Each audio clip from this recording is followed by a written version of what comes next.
First of all, I just want to welcome everyone to the AEA Hub. Today we want to have something we call the Entrepreneurship Expo. So we're having a lot of interaction, a lot of talks, but also we'll be premiering our Uncover show. So Uncover is a TV content that we are producing to put a spotlight on the African entrepreneur. So we have about 4 entrepreneurs that we featured in the first 4 episodes. And today we'll be using the opportunity to premiere it and showcase what they do, their products, their services to the rest of the world. So what we will do at the AEA studio is to put a lot of spotlight on it, spread their message to the rest of the world online. And it will be on YouTube, it will be on Facebook, it will be on TikTok, it will be on all our digital platforms. And we do this at absolutely no cost to the entrepreneur. It means we are going to boost it for everyone to hear what they do and tell their stories and sell their products. That's the most important thing for me. Okay. And one of the things we are also doing is that we are bringing all this that we are featuring on Uncover onto our marketing platform. So not only will we feature their story and they talking about it, we'll also be assisting them with marketing and selling of their products. Okay. So we just don't want to just tell your story, but also help you to ensure that your products reach out there. And we are focusing on African-made products. So we are not looking for just any entrepreneur that is selling or buying and selling. And that's the thing people don't understand. Okay, some people say, why are we not featuring just anybody? I said, no, the focus is to encourage people to start producing what we use, what we eat, and whatever we are doing, it should be made in Africa or made in Ghana for now. Thank you, and let's enjoy the Uncover.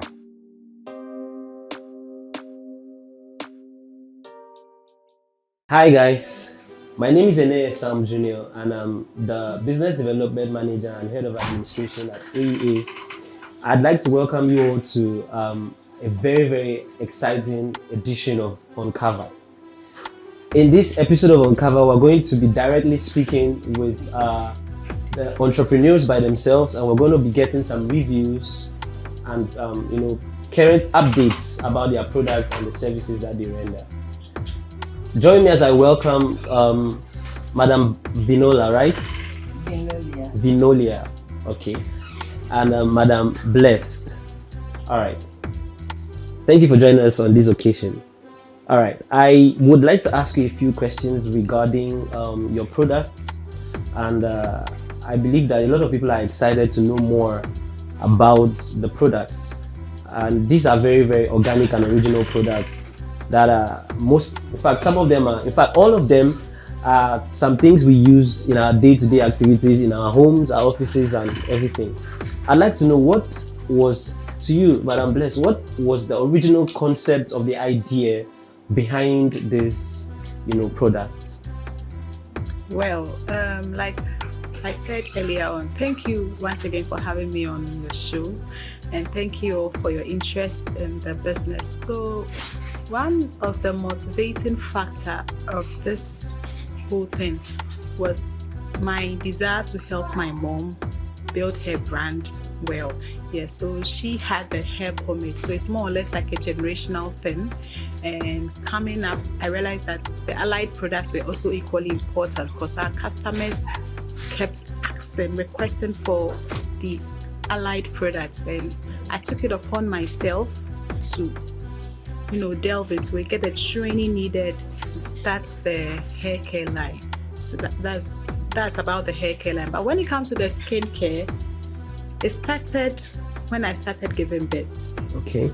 When I started giving birth. So with my first pregnancy, it wasn't easy. There was itches all over.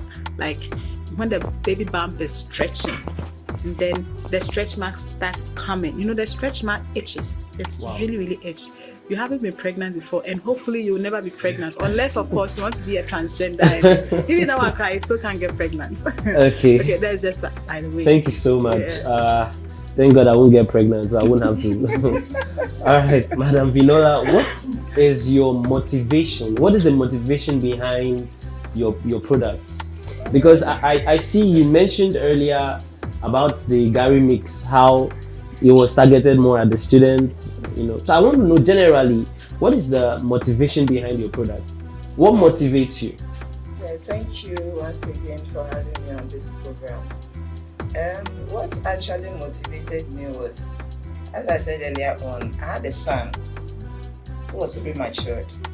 Okay. So he wasn't taking any other food, even breast milk. He doesn't have the jaws to suck. Oh wow. So that was when I started. Since he was not eating, I was also into cereals. So I decided to mix some of my protein powder, that's soya bean. Okay. So when I did the soya, he liked it. That was when I started doing other varieties. When I give him later, he stopped eating it. Then I prepare another different type. So that was how I got all those different types.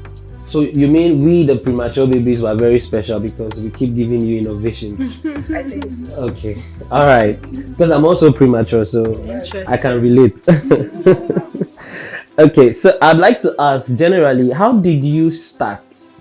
And how did you start your business? What are the things you started with? Because obviously, I don't think you went all out like this when you started initially with all the brands and everything. How did you start? Did you start selling in sachets, or you went all out? Okay. So I'll come to you, Madam Bless, and then yeah. Oh, so like How you started? So basically, we started with some containers, regular containers, but as the industry evolves, the taste of the customer changes, and so you want to be able to meet up to the standard, and so we keep on evolving. So it has been an evolution when it comes to us. We've evolved a lot, and we keep changing. And like I've been saying to almost everybody that I work with when you come to Evergreen, there's nothing like a static, this is how it is done. This is how it is done now. But then as we keep on growing and evolving, we keep learning certain things. And so it's just an evolution from on seemingly nice packaging, and we are progressing. Okay. All right, indeed. Madam Viniola, how has it been, you know, from the time you started till now? How did you start? How has it been for you? Yeah, initially, as I said, I didn't intend to go into cereals. But when I started giving my son, a friend came to me that he needed some. So that was how he actually registered the company in 2010 for me. So we started with sachets. Okay. So from the sachets, he said I should go to the Makola market and go and sell. So when I went to Makola, they were asking me, it was a Gary mix. Hey, meaning Gary sugar. It was that long. So I told them that let's try the market. So then they were buying it. I was actually giving to them on return days. So with the sachet, they said the Makola rats were eating up the sachet. So I decided to go into with the bottles. So with the bottles now, since trend are changing, things are changing, others wanted pouches. So I went into pouches, and now they said I should change the bottles to other brand. So we are trying to see how we can change our package. What's the name of the brand itself, the product? This is Viniola Foods, and this is JV Naturals, the cosmetics. JV Naturals. Okay, so what's the brain behind the name of the product? JV Naturals, I actually named it for my son, my boy. He's John Jr. Okay. So, and Viniola. Okay. Okay. Now, how about yours? So the Evergreen is a family brand name. Okay. Yeah, so, and then the meaning of the Evergreen is transgenerational. Sure. Evergreen, everlasting. So that is it. We expect our products to last long, to give a long-lasting benefit to our end users. And then the Blessed is my name, so that's the company name. So, but the brand is Evergreen. Good. All right. So, and also, I think everybody watching right now would also want to know your greatest disappointments so far. What have you regretted so much from this product or from previous products that you've made? I'm pretty much sure that these products you have now are a result of so much trials. I'm sure there has been some products you have tried before and it's not working. So we want to know that. We want you to briefly discuss with us your disappointments and if there's anything you would want to do right, or if there's something you'd like to change right now, you'd also like to tell us. Well, for me, I've had very bad experiences, but then I wouldn't want to change it for anything because it's all part of the story. It makes the story beautiful. So, and one word of advice I'll even send out before I even tell you my bad experience is that in as much as we all want to, now this entrepreneurial thing is all over. Some people, they are interested in learning, but then make sure whomever you are learning from is actually in the business. Some people do not know what this whole thing is about, but then they'll gather people, teach them a recipe, an untried, untested recipe, and people buy into that idea and they move along. You go, you get a huge order, you use that recipe and it will fail big time. So I think that was one of my greatest challenge. I won't say it was a regret, because then it gave me an idea of what to look out for in a trainer. Should I make up my mind I want to learn another thing? Yeah, so that was my first trainer. He was not even giving us the chemical names. You know, everything has a chemical name. It has an inky name. And you don't come and tell me that salt is called Evergreen petals. You go to the market, you will look for Evergreen petals you wouldn't get. You still have to come back to me. So, like, I sell the ingredient name. So you're saying, in essence, they held back some details on purpose. On purpose, so that so now that's what is on the trend. So they'll tell you that come and learn soap making, and then they'll give you the soap making starter pack. Okay. They will not tell you this is called this is called this. They'll tell you that but when those you go, are they free? They are not free, sadly. Okay. And then they'll tell you that, oh, when you mix A with B and you get your product, and people are excited. And everything is chemical. Even water is chemical. Yeah, sure. Hydrogen and hydroxide. So everything, including air, is. So imagine mixing more than water chemicals, and people do not even understand the science behind the chemicals they are mixing. They don't even know their names. Let's not to think about the chemical breakdown. So that has been something that is very worrying. So one time, I think during my 3rd or 4th pregnancy, so I had a very regular customer I used to supply consistently, and she takes my products in huge orders. So I think when I was in my 6th month or so, entering the 7th month, she was worried that when I deliver, I wouldn't be able to continue with the with the supply. So she made a huge order. That was when the thing failed. She made a very huge order, like 10 times what, so that assuming I go on maternity break or whatever happens and I'm not able to resume early, she'll have enough stock to serve her customers. And as things will happen, just as I received the order, it's like, I don't know whether the devil was working or God was doing something, I don't know. But then as soon as that order came, I think in 2 or 3 weeks time, labor set in. It was a preterm. Wow. I had to go into preterm labor. Everything was not done. So I just gave the recipe to my right hand staff to take over. And if I were doing it and I saw some inconsistency, I would have known how to maneuver. But then just the recipe, it was a mess. It was a mess. And when I had to go through admission for long because I was in recovery, it was a life and death situation. So obviously she also wanted to do something. So she went to this YouTube, learned something, what I haven't thought, she added her knowledge, trying to help her madam. And that whole batch, you can imagine 6 drums. You know, one drum is 170 kg. So times 6, that's a lot of money. Wow. And so I didn't know whether I should cry or to be happy of her You should help. have just cried. But I didn't. But then the good thing is I have very rich network. Okay. So I called one of my network people that has been in the business for a very long time. Like, he's been in the business for over 3 decades. I called him, related the issue, and then he had to leave his company. He even won one of the presidential award. Okay. Wherever I am, I want to say thank you to Mr. Amankwa of Marshall Industries. He was very helpful to me. He left his industry, came over to my small abode and came to sort things out. And by God's grace, we're able. So we had to even educate my staff again that just be following due processes. Don't try to help madam. It was a very terrible thing. I think it's a very big challenge when you have people that are supposed to work with you and they feel like they know more than you. Now, I'm not also disputing the fact that they may not be vast, they may be vast in knowledge more than you.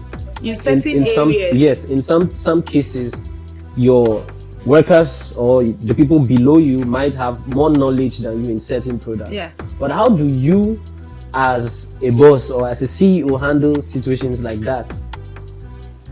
Yeah, so that one, it also depends on the relationship we build over time. I remember... Because why I ask that, because learning is a continuous process. Yeah. And nobody's an island. At all. Okay, but how do you handle a staff who tends to know more than you? How do you handle that? Because we are all looking for the growth of the business, the growth of the company, and the growth of the product. So how do you handle situations like that so that people outside, watching, can be able to, have a solution to such problems if it may arise in future? So with me, one of my traits is I am someone who is very open to learning. I'm open to new ideas, and I'm not that bossy type. So sometimes when you come around It's good to be bossy though. Sometimes Okay. it's only when it demands that I am firm, but generally I'm not that type. Okay. But then when we go for exhibition, sometimes you may not really know who the boss is. Yes, because I want people to be free. I believe that talent, especially the young ones coming, it will surprise you the kind of ideas they bring on board. So for me, I'm very open-minded in certain things. But then when it comes to certain things, procedures, Okay. because GMPs cannot be played around, and you cannot just copy something. When it comes to production, that one day, even if you know more than me, you don't break. I have to approve it before you apply it. It's true. Yes, so when it comes to production, I don't mind your depth of knowledge. Bring it on board. Let me approve it. Let me authenticate it before we. But then when it comes to maybe social media marketing, it comes to business development ideas. Yes, I'm open to new learning. Okay. Yeah. I'm sure Madam Viniola has a lot to say, but I would like to take a pause right now and let's just have a little bit break. And at this point, I'm going to ask that you like, share, subscribe, and comment. Let's know your thoughts. Let's know what you feel about being an entrepreneur, starting a business in Africa, Ghana to be precise, and you're having these challenges that we are discussing today. Don't forget to like, share, comment, subscribe. Thank you. Let's head back and let's know the thoughts of Madam Viniola as regarding the issue that has been discussed earlier. We talked about your greatest disappointments and how you can go back to meet them, and also how you can handle staffs who feel or tend to know more about your brand than you do. Okay. So far, I don't actually have a disappointment because I've been trained. I had someone who trained me from the US in formulating my cosmetics. But I don't formulate cosmetics that's above me. And I do natural products for blacks. I don't do bleaching products. Okay. So we are safe. Yes. We the black people. Yes. So I use our natural plant-based ingredients to formulate. Okay. I use turmeric. I use beetroot. Oh wow. Turmeric, for my lip gloss, beetroot for my lip gloss. And I use our natural cocoa butter and our African alata samana for my formulations. But for employees, I have a standards that I use in formulating, and I have a operational manual. Oh, okay. So if I'm not there, someone can do it. Okay. So for me, for that, I think I don't have any problem with my production. Okay. Real quick, between the time you started and now, what is the new product you have inculcated into your brand? A lot. I brought First of all, you started with the food. The food, okay. And actually, I started with the two. My husband was controlling the cosmetics, and I was doing the food. Oh wow! But he dropped out. Is that not reverse? He rather is doing cosmetics. Yes. And you're doing food. Nobody is in the food. I think I would have gone for food more if I. Okay. Okay. So he was doing the cosmetics, and I was doing the food. Okay. So along the line, since it was my dream, he dropped. Oh wow. Yeah, so I took over. The both. So what are the new products you've had so far? So far, the lip gloss. I have about 7 lip balms. Okay, for pink lips. Yeah, I have pink lips. The natural one. Okay, I'm sure the young people would really be excited about this one because a lot of people watching right now wants to change their black lips to pink. Vanilla lip gloss, pink lip balm is the solution. Yeah, okay. It's actually natural. We use beetroot for it. Okay. So it takes gradual. It doesn't come instant. So how long does it take before your lip become pink? A month. Okay. A month. A month? Yeah. Okay. Consistently. Nice. Okay. Wonderful. All right. Do you have new products from the time you started till now? Are there some new? Yes. I keep adding on. So, innovation. Yeah. So initially it was just shampoo and conditioner to support the pomades my mom was making. And as we progressed, I added the leave-in, I added the hair butters and all that. And then I added the skincare range. Wow. Yeah. So with the skincare range, we have the lotion, our moisturizing hand lotion. And like when I put it in your palms, I have samples there. I think each and every one of you here will have opportunity of getting the feel. Okay. It's an instant moisturizing effect you're going to feel in your palms. Yes. And you've started cleaning your palms already. The thing is, I have a problem. Okay. I'm sure a lot of people watching might also have the same challenge. One of my challenges is that I don't cream. Okay. 2, I don't rub cream. I just bath and use spray and roll on and that's all. Off you go. And 2, my palms are always wet. Oh, I don't think I want to moisturize. Okay. So how would you convince a person like me? You don't need that it's not every need products cream? are not for every product is not for everybody. Okay. So obviously you do not have a need for that. Okay. So the product is supposed to serve a particular need. The fact that I want to sell doesn't mean that I have to force it on you. You don't need that product. It's like the conductors at the bus station. You do not need that product. They drag your bags and everything. Yeah. You must enter. So our products. So when you come over and then you tell me an issue and I have a solution to it, I will sell it to you. Okay. But then if it's not going to help you in any way, I wouldn't, because the lotion itself is water based. Okay. So imagine giving it to you. No, that's so wrong. I'm looking for a way to dry my palms. So obviously the hand lotion isn't your thing, but then there could be other products that could work wonders on you. Okay. Not necessarily the hand lotion. Okay. So this is me coming to you that I'm not a cream person, but I really wish to start, rubbing creams on my body. What kind of advice can you give to me? So you start gradually. Sometimes you need to look at the environment. Sorry to cut you. Yeah. I have a cream I bought in 2011. It's still in my house. Oh, then it's fine. Please discard it. Please discard it. It's even unsafe to use now. Oh, okay. Yeah, so ideally, cosmetics shouldn't go beyond 2 years. Oh, that is the FDA requirement. Oh, wow. Even honey that can last forever, FDA will not allow you to put more than 2 years on it. Imagine cosmetic. please discard it. Okay. Yeah. Ideally, cosmetics shouldn't go beyond 2 years. Okay. Our shea butter doesn't expire, but if once you go to FDA for approval, It has to be 2 years. it has to be 2 years, nothing more. So I would advise you to discard it. Please, if you have a cream that is more than 2 years, like me, Patro, throw it. If you said discard is too clean. Throw it. Throw it. Okay. All right. So over to you, Madam Viniola. You see, we have a lot of fights in Africa, and like she said, one of the things that is a major fight in Africa is creativity and innovation. Our people, I don't know if we have purposely refused to think, or is the government. So, but what would you say how will I put it? How would you condition your product right now? Is it a kind of product that would constantly evolve with time, or is something that this is it? Oh, this is how it's going to be forever. How do you see it in the future? That's what I'm trying to say. Okay, with my products, it will continue to evolve as time goes on.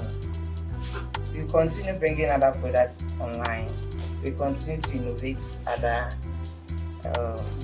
things concerning my company.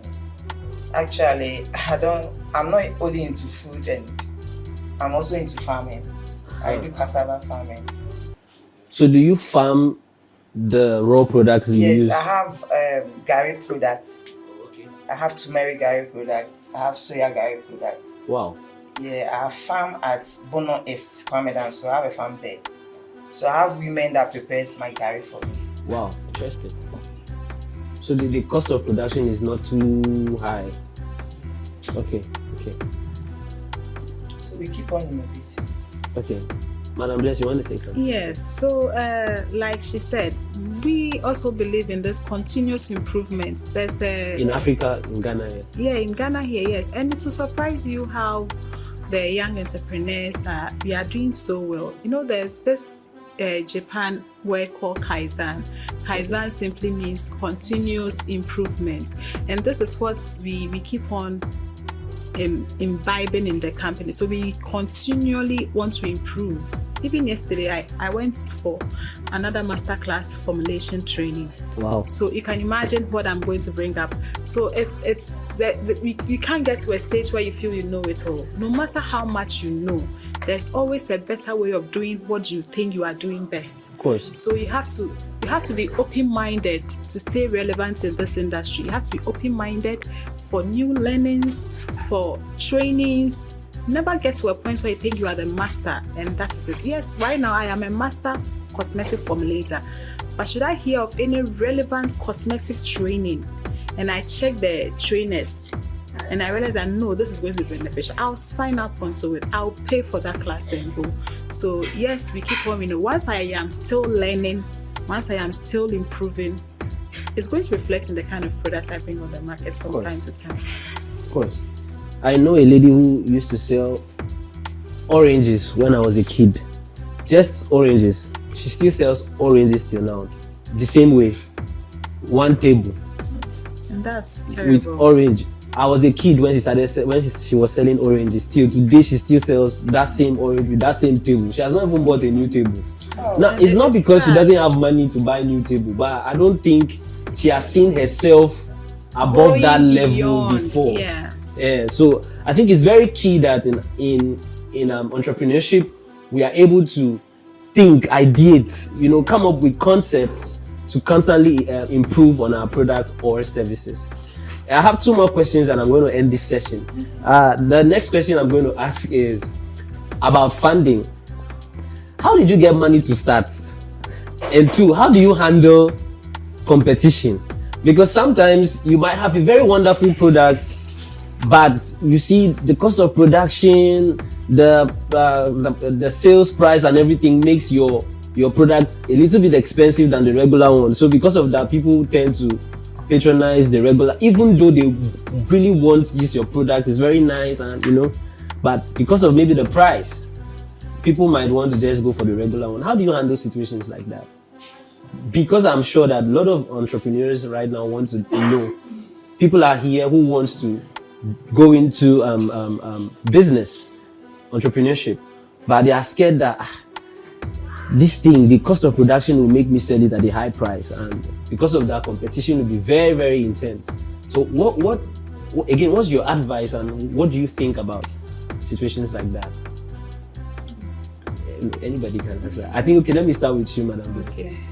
All right. So with competition, with funding and all that, it's a sad reality that getting fund is difficult. How did you get yours?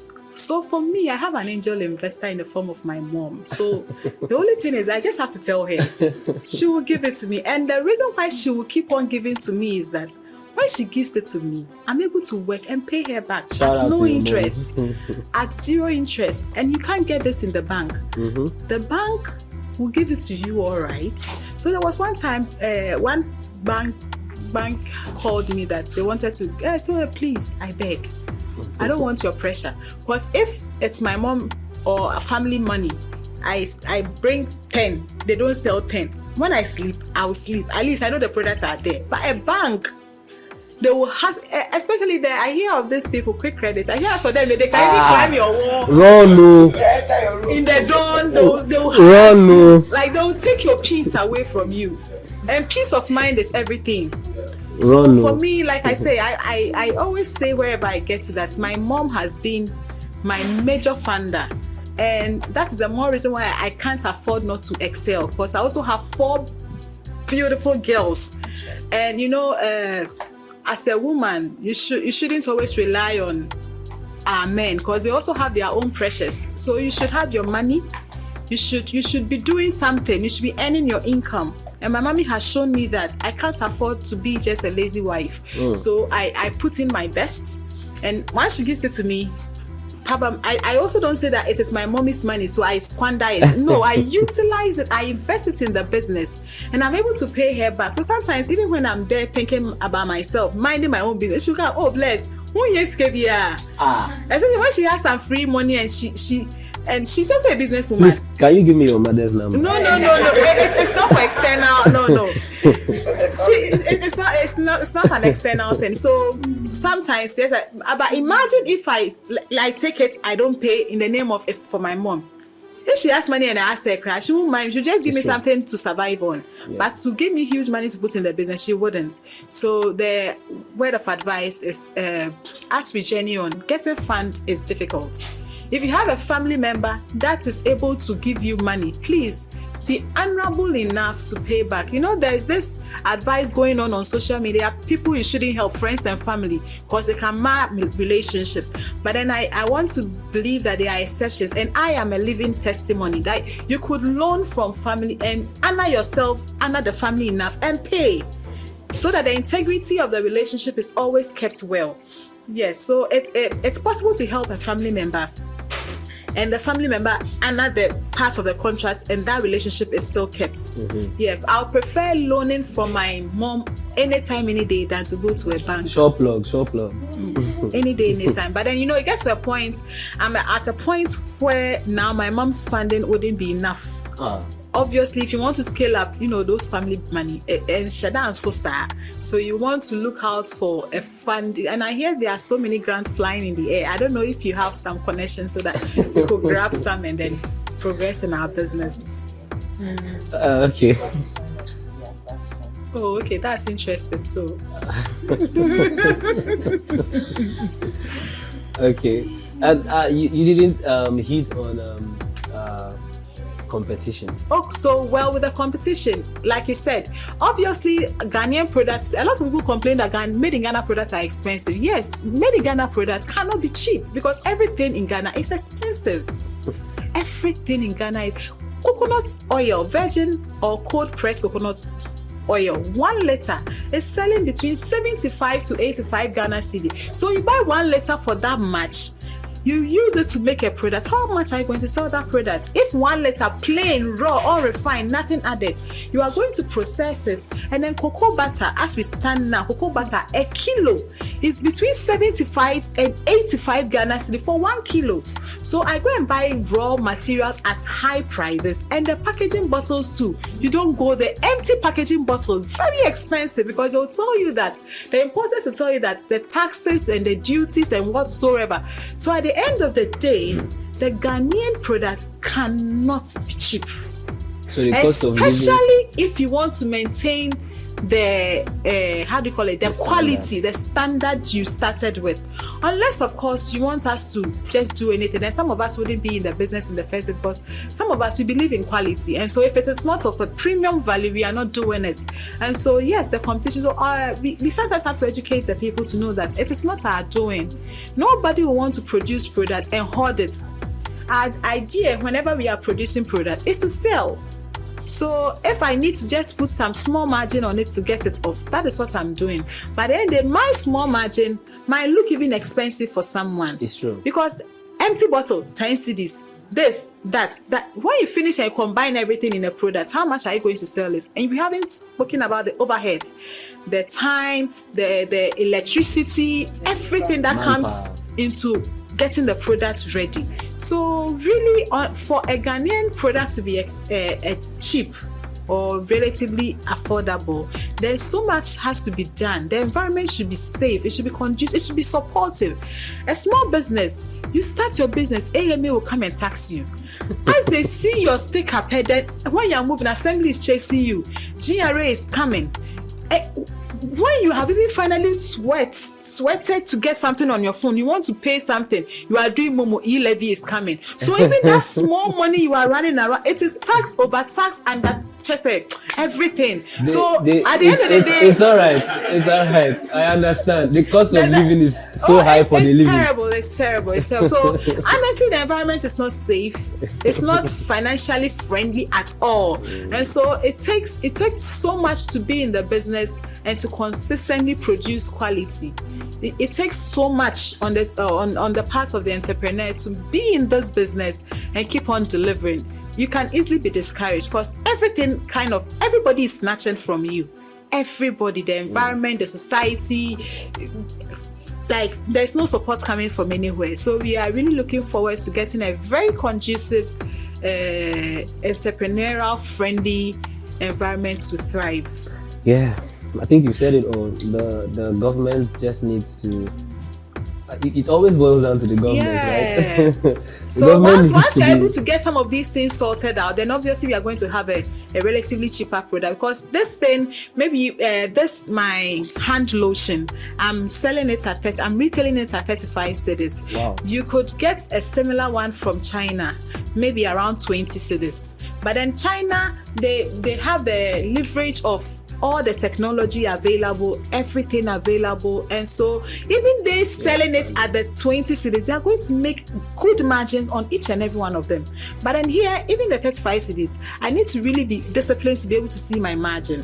You see, so then it comes down to the fact that things are expensive in Ghana. Let's not forget that things are expensive in Ghana. So please try and support the Made in Ghana business. Support the small businesses. It's not like we intentionally make our products expensive. We are buying our raw materials at expensive prices. We are buying all our input at exorbitant prices, and we can't afford to do anything about it unless, of course, like you said, magic happens in Ghana. So maybe some magic should happen, and then we all will benefit from that. Okay. Madam Viniola, I think you have something to say. Yeah, I think she said it all. But mostly things are expensive, especially the grains. When I started with the business, I started selling this 5 cedis. Oh wow! In 2010, and soya beans was like 2 cedis 50 pesos Olunka. But now soya beans is almost 30 cedis. So imagine, and the container too is very expensive. Packaging is expensive.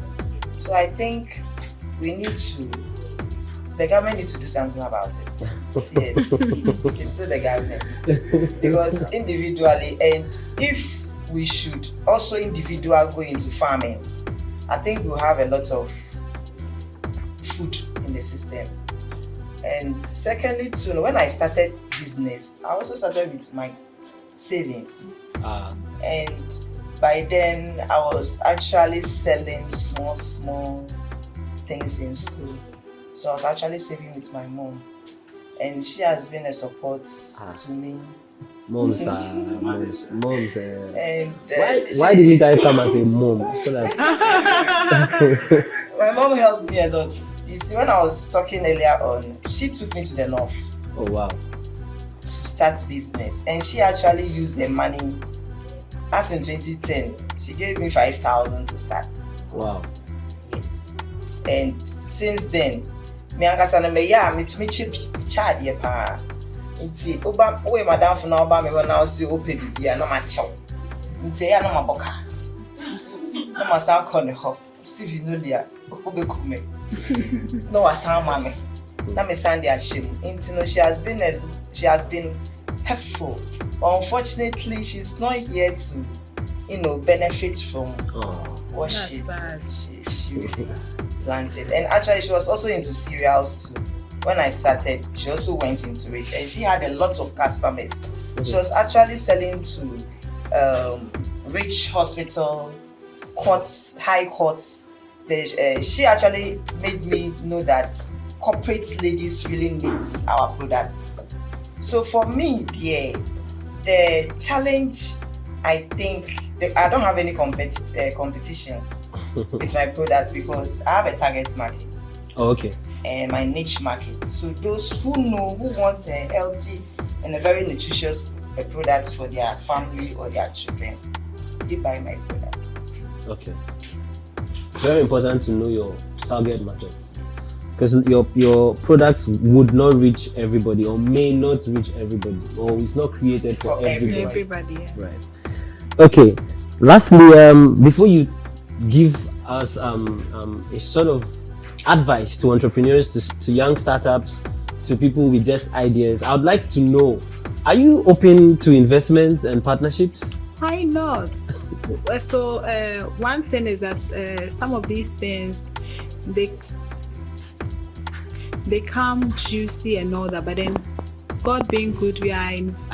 Let me speak for myself. I'm in various associations that are going to help streamline some of these contract agreements, because some of the clauses, it might look good, but then at the end of the day, you realize that it might not be very good. So yes, I'm open for investments. I'm open for partnership, equity, whatsoever it is. So we are open, and we look forward to a very productive, fruitful, and mutually beneficial to both the investor and the company. Sure, okay. Yeah. Is JV Naturals open to investment and partnerships? The food company is Viniola Wealth. Yeah. Yeah, Viniola Wealth is open to any partnership, and the one who really is into my dream, I don't want any other partners. Okay. I want the one who will follow my dream. Yes, and equity is okay for me. Debt, loan is also okay. Okay, so Joseph needed to be sold. So all those stories behind Joseph's dream, you need those kind of people. Yes. Okay, don't forget there was prison and along the line. All right. I'm going to take a pause right now and ask viewers who are going to be watching this, who are watching this video, to like, share, and then ask questions in the comment section. If you have contributions, if you have suggestions, if you think there are some things that you need to know or to have clarity on, or you want to contribute to this conversation, just drop your comments at the comment section.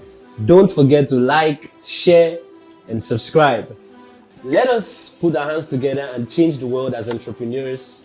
Let us join our hands together, ideate, create, and innovate, one entrepreneur at a time. Thank you very much for being my very most honorable guest on this particular episode of Uncover. And thank you all for being participants of this great discussion. And I'm very sure that you have deduced a lot of facts from our discussions as entrepreneurs. Let's put these things that we've said today into practice, and I believe that the sky is just our starting point. See you on our next episode. Don't forget to share, like, subscribe, put your thoughts, your comments, your questions on the comment sections, and we will get to you sooner. Thank you.